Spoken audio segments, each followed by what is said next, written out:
really excited for this. This is going to be a little kind of quick workshop here. So Samyak is one of the founders of Instadap. We're a proud investor at Ioko Love Ventures. I actually met Samyak and his brother Same at was it ETH SF a couple years back when they were building an early prototype of Instadap, and I think they were at the time they were like 19 and 21 or something like that, or 18 and 20. Just very young, but like had done amazing work over the weekend and continued to build on it and build Instadap. And they built a very user-friendly way to interact with a lot of protocols. And they've since expanded, and I've tried to add them, so I don't know. Something you might want to try to request to add again if you're still there. I added you, but now you're still not showing up yet. In any case, they've now introduced the DeFi smart accounts, and so this is they've got an SDK, a toolkit that you can use to build essentially composable DeFi apps without needing to know Solidity. You can do it all with JavaScript, and hopefully we'll be able to get him on to do some demo to show you like how really simple this is. And I think this can be a real unlock because not everybody needs to be building base layer protocols. We can start building composable apps on top. Yeah. Hi, Dan. Hey, how's it going? I'm great. How are you? I'm doing well. Did you hear my intro, or were you kind of cut off? Yeah. Okay, awesome. I hear, then I refreshed. So yeah, a bit. I skipped a bit. Awesome. The refresh fixes it. Are we going to do the Ask the Audience thing? Yeah, we can. It's only 20 minutes. So it might take a bit of time, but we can try some simple things. Yeah. Maybe start with your intro, and then what we can say is just as people are kind of listening to you talk about the DSA initially, have in mind like what would be a cool thing, a cool relatively simple thing to build. And we may be able to work towards one of those concepts in this time, but keep it simple. We're on a short time frame here, people. Yeah. I'll hand it to you. I'll be in the chat, but I'll let you have the full screen. Yeah. So should I explain the basics of DSA? Yeah, I think that. Yeah, let's start there, and feel free to screen share where it makes sense. Yeah, sure. Yeah, so DSA, our main focus with the DSA was to simplify development, basically simplify DeFi for protocols, developers, and users. So it's a mid-layer platform where everyone like protocols, developers, and users can connect and do some complex things in very simple way. So we are adding like every protocol that we connect with the DSA. We name it as a connector. So once we make a connector for a protocol, then it becomes interoperable with all the other connectors that are in the DSA ecosystem. So let's say yesterday we added Aave protocols, and now all the different kind of transactions can be possible, like bridging between Compound and Aave, MakerDAO and Aave, or doing some derivatives on Aave using Dexes and etc. Like all the platforms that are on the DSA, all the protocols that are connected on DSA, all these things can be done with the raw or simple JavaScript or web to code. And on the developer side, for them it's really simple. Like they don't have to worry about anything. They just have to they just need to know basic JavaScript or any web to coding language. But we have a SDK on JavaScript right now, so we prefer to say that.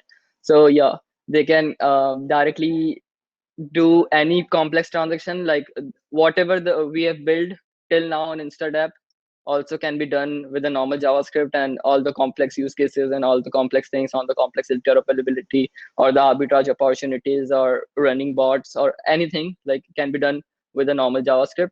And so how does it make simple for people to like manage their assets, or like For the user end, there are normal users who wants to interact, who just interacts and do complex transaction, like the power users. And the second category of the users are the big users, where you can take it as a company or a DAO, or a big users holding a lot of assets. It makes the super simple for the DAO. If let's say a DAO wants to manage his assets on the DSA, it makes it super simple because they don't have to worry about any DeFi protocol. They just have to connect the DSA to the DAO, or add DAO as a owner of a DSA, and they can manage their whole DeFi basically on the DSA.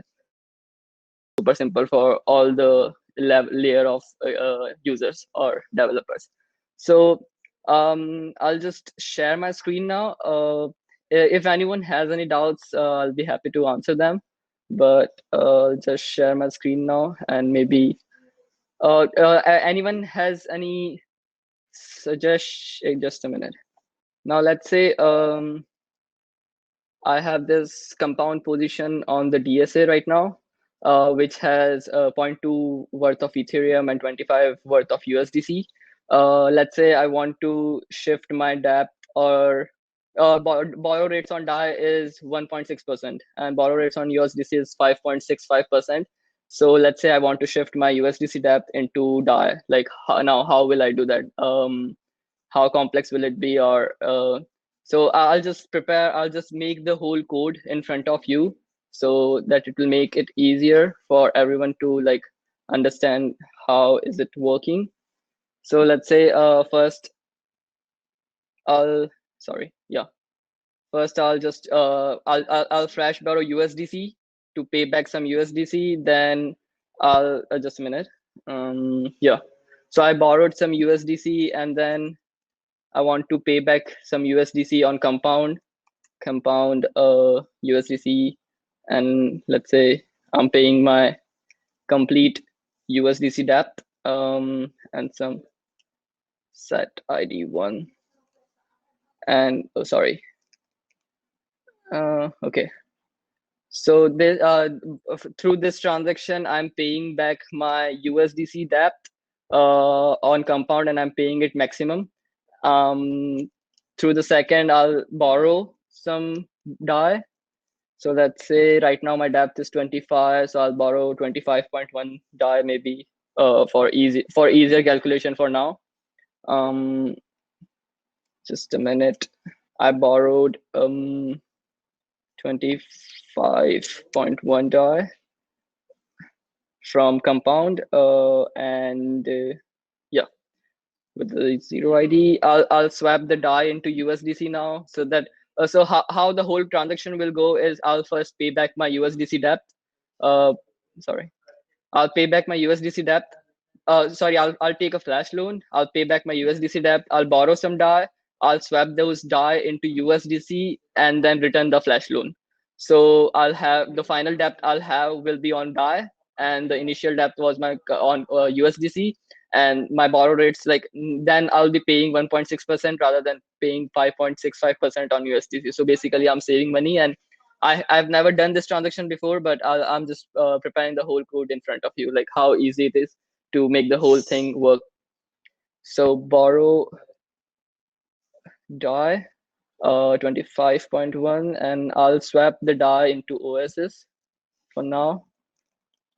OSs, let's say I'll just sell. I want to buy USDC DAI, and let's say I want to swap 25.1 DAI, and this is the unit amount that we have mentioned in the doc, and it will be easier if so. I'll just use this thing. And unit amount will be 1, and DSA.cast. So if everything is fine, my whole code is fine, it should go through. Okay, there's some problems. So okay, sorry, I didn't return the flash loan, so it thrown an error. Sorry. I'll just have to copy paste it again. Okay, so now what I have to do is return my USDC flash loan in the end. And flash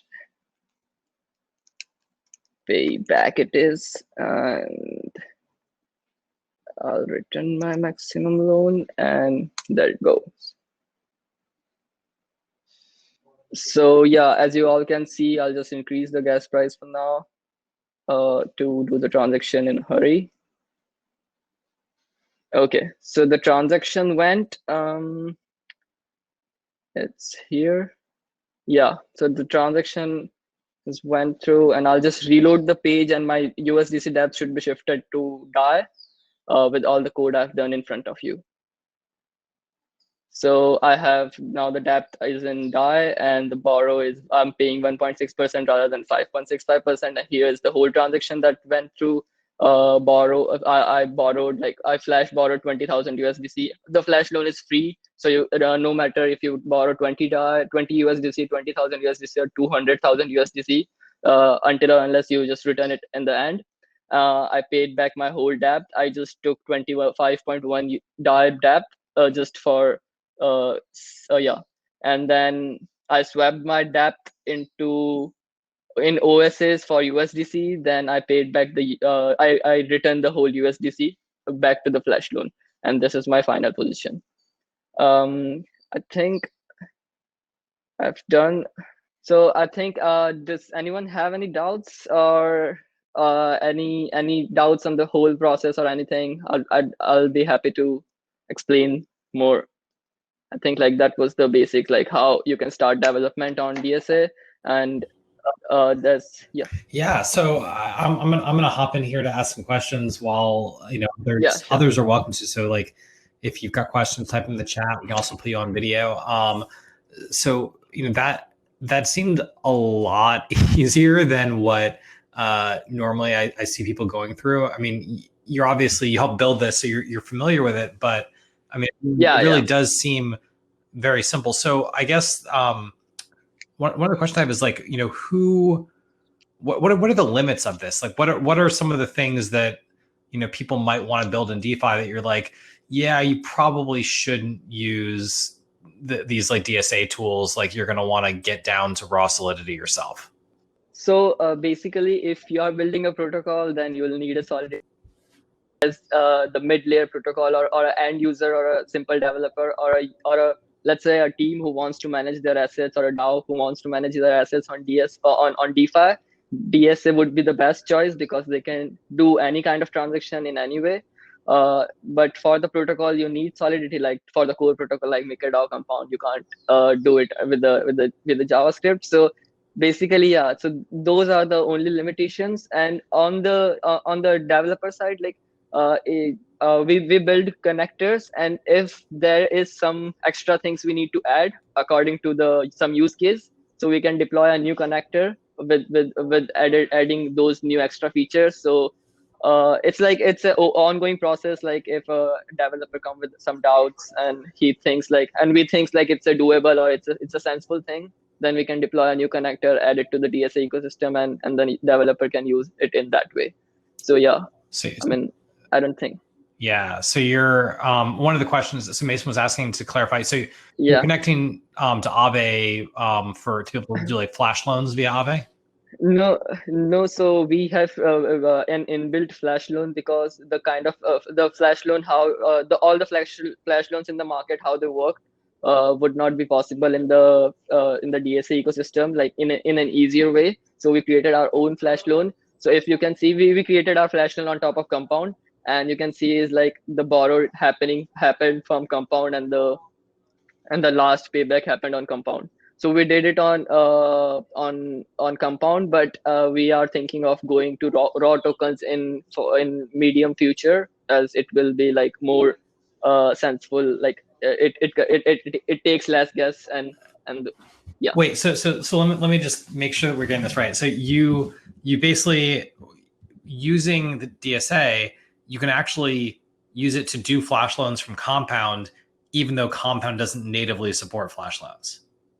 Yeah, so we created an internal system where we build a whole system on top of Compound, where we can use Compound assets, and any user can just access the flash loan until or unless the condition is he has to return all of his assets in the end. That's really cool. So one of the questions, like when I think about building the DeFi space, right? Like I put my investor hat on and I'm like, okay, like I want more DeFi stuff generally. We invest a lot in DeFi, but what's the effect of building using DSA in terms of like value capture, right? Because I think of like protocols like Maker and like Compound, like Compound doesn't yet have a way to do value capture. Maker does. But it seems like they can do that at the protocol level. What kind of value capture do you see being possible if you are building with these composable pieces rather than getting down to the core protocol layer? So value on the DSA layer, you're saying? Yeah, how do I use the DSA layer and actually build something Yeah, as a builder where so it's going to accrue value to my protocol or to my company or my interface or whatever it is? yeah. So there are like few models that we've been thinking is one is like it's totally free to use for everyone, like developers or users or anyone. But if the developers decide to charge fees on DSA, then we can take a cut from that fees, which will go to the DSA ecosystem or the more development of the DSA, and then the cool features like the flash loan. So right now whatever flash loan there are in the market is like not like the main feature is like you can use the flash loan in a different way, like you can just write it JavaScript or a web level, like when you want to access the flash loan, when you want to pay back, or you if you want to access like 2 or 3 times the flash loan in a single transaction, you can do that. You can compose any complex transaction in this. So I mean, these kind of features are only the developers can only get on DSA till now. So I think like that will be the best value capture. And for the like as I said, it can be the easiest way for anyone to manage their assets, like the DAO. If a DAO wants to manage their assets, they can just connect to DSA and they can manage their whole DeFi from a single point of view. So basically, DAO doesn't have to worry. And let's I'll just give a small example on the how we have done the whole thing. So Maker, Compound, and if we take these three protocols, the if you want to deposit ETH on Maker, it's a different process. Compound it's a different, and Aave it's a different. So the function name in Maker contract is lock. On Compound it's mint, and on Aave it's deposit. But on DSA you just have to run one single function, that is deposit. So if you want to deposit ETH on Maker, Compound, or Aave, you just need to remember that there's one function deposit and ETH address or whatever the parameter is. So that's how like we simplified the entire thing for end users. So basically the end user doesn't need to have a knowledge of a base layer protocol to do any cool Right. stuff. Okay. So you're abstracting away your consistent function calls across these different protocols that have very similar functions, Yeah. but they may label it differently. But just to make sure I'm understanding right, like if people are looking at building here and they want to monetize in some way, it sounds like you have tools built in where they can add fees for certain actions for users of their applications, and if they choose to do that, there's also part of that fee will accrue back to the Instadap protocol. But so it's kind of like a Substack model where like do all the newsletters for free, but if you charge for the newsletter, you make it easy to charge for it, but then developers will share part of their fees back with Instadap. Yeah, so yeah. So that's what our focus is. So right now, there's developers can't charge fees, but as we will start seeing like more adoption of the DSLR, will focus on that more, and we will add the connectors with the fees, so the developers will be able to charge fees. But it's not it's totally doable, like in a very easy way. Plus, for the developers, it's even if the developers is just a Web2 developer, he can like do cool stuff on DSA, and he can charge fees that is not possible if you interact with the direct protocol. So I mean, I think like it's the best choice to like start like build on top of DSA. Awesome. Well, thank you so much for giving us the walkthrough and showing us how the demo works. I think if people want to play around with the DSA and do it, what's the best place where they can start accessing and using the DSA? So right now, if you want to use DSA, like we are adding a few cool things, maybe this week or next week, and we are going to add more we are calling it as recipes. So a recipe is a this batch of transaction which run together to make some sense, like leveraging or bridging or anything. So we are adding some recipes that people can play around on the dsa.instadapp.io, the main interface. And if he is a developer, then like he can go through the docs.instadapp.io, like that's the best place, and you can just copy paste the code from there and start running your own use cases. And the developer group is always there from our side to help. Okay, awesome. So docs.instadapp.io. I dropped that in the chat as well for viewers if you want to be able to go check that out. Awesome. Well, Samyak, thank you so much for joining us and helping us, bring home this late night DeFi session. Like the true builders are still on this session; they're still listening, and we'll also get the recording up, or the Masari team will get the recording up soon, and we'll link it out for everybody. But thank you so much for joining us and getting up at the early hour to make this happen. Yeah. Thanks from you to inviting me. It was a fun session. Awesome.